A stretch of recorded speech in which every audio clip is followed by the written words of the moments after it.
Hello বন্ধুরা, এই ভিডিওতে তোমাদেরকে বলবো তোমরা কিভাবে মায়াপুর ইস্কন মন্দিরে আসবে। তোমরা যদি রানাঘাটের সাইড থেকে আসতে চাও তাহলে সেক্ষেত্রে তোমাদেরকে নামতে হবে কৃষ্ণনগর সিটি জংশন। আর তোমরা যদি ব্যান্ডেল সাইড থেকে আসো তবে সেক্ষেত্রে ব্যান্ডেল কাটোয়া লোকাল ধরে তোমাদেরকে নামতে হবে নবদ্বীপ ধাম স্টেশনে। তোমরা যদি কৃষ্ণনগর সিটি জংশন থেকে আসতে চাও তাহলে সেক্ষেত্রে তোমরা অটো পেয়ে যাবে। অটো ভাড়া নেবে 30 টাকা। তোমাদেরকে আসতে হবে হুলোর ঘাট। এই হুলোর ঘাটে নবদ্বীপ ঘাটও রয়েছে, আবার মায়াপুর ঘাটও রয়েছে। 2 থেকে 3 মিনিট পায়ে হাঁটলে পরে তোমরা চলে আসবে মায়াপুর ঘাটে। এরপর 3 টাকা ফেরি ভাড়া দিয়ে তোমাদের নৌকা করে নদী পার হতে হবে। আর নদী পার হলে পরেই তোমরা চলে আসবে মায়াপুর। 5 থেকে 7 মিনিট পায়ে হাঁটলে পরে তোমরা চলে আসবে মায়াপুর ইস্কন মন্দিরে।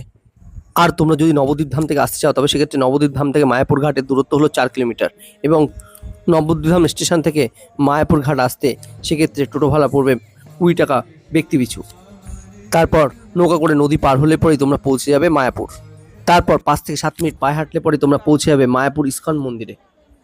মায়াপুর ইস্কন মন্দিরের মেন দরজা খোলা হয় একদম এক্স্যাক্টলি ঠিক সকাল 4টের সময় এবং এরপরেই ঠাকুরের আরতি হয়। তাই সকালের আরতি দেখতে গেলে পরে তোমরা সকাল 4টে থেকে 4:30-র মধ্যে মন্দিরে প্রবেশ করার চেষ্টা করবে। আর সন্ধ্যা আরতি হয় বিকেল 6টা থেকে 6:30-র মধ্যে এবং শয়ন আরতি হয় 8টা থেকে 8:15-র দিকে। এবং মন্দিরের মেন দরজা দুপুর 1টা থেকে 4টে পর্যন্ত বন্ধ থাকে।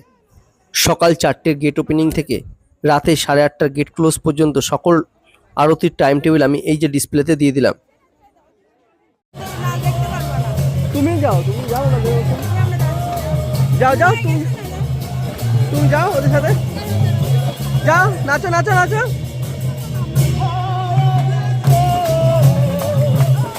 এই দোলা তাকাও